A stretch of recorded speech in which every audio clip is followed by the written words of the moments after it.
John, what were some of the biggest, give me a couple good coaching lessons you learned from this team, this championship team, and a couple good life lessons you learned from this championship team, coaching them? Well, again, Darius and Michael, to do what they did for each other will be a gold standard for me as a coach to be able to pass along.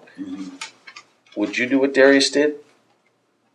No, but somebody would. No, would you do what Darius did? Yeah. I think it's great. Would you do it?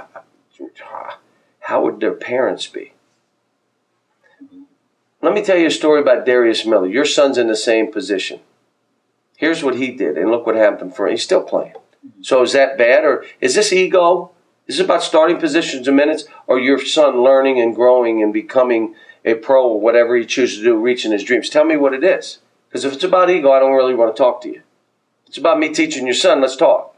So there's so many. Michael Kidd, how many of you would be willing to do it? I think it's great. I don't know if I'd do it because I'm a starter. But wait a minute. How many of you would be willing to take the fifth most shots if you're by far the best kid on our team? What?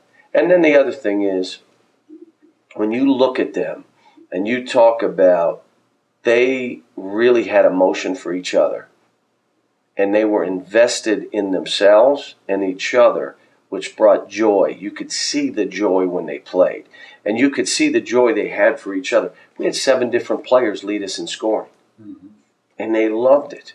Like if you had a big night, you were unbelievable tonight, and that's what we will strive for. Can we do it? I don't know, but that's what we'll strive for.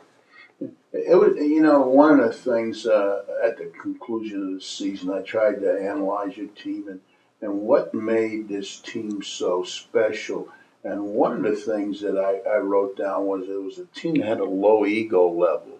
They, and obviously they were a team that was unselfish, but I thought it was a team with a low ego level. And it starts with your best players. Yes.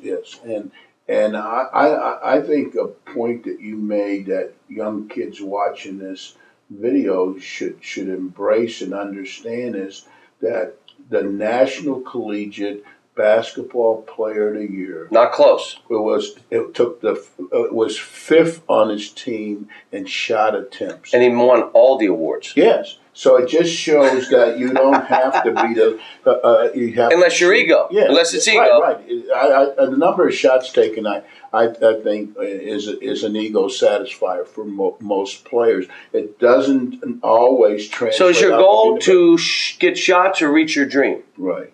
To get the most shots or reach your, I want both. No, I'm asking, is it to get the most shots or if you just want to get the most shots, one, go to another school, right, and go do your thing, and you're fine.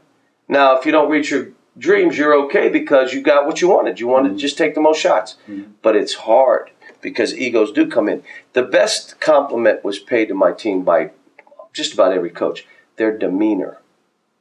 Now, you have to understand, people played us because we started 3 freshmen and 2 sophomores. We're the youngest team to play in the last how many years? That was good. That was that young. So how do you beat up a young team or beat a young team? You beat them up. Physically throw them to the floor. You hammer them. You try to get them off rhythm. They did that to us all year until toward the end of the year when it didn't work. They knew you're going to get in foul trouble. They're going to make their fouls. It doesn't bother them, so forget about it. Let's just play basketball. But I'm telling you, Anthony got thrown to the floor. Michael, they did everything physically to beat us up because we were so young. But obviously, this team's demeanor played through that.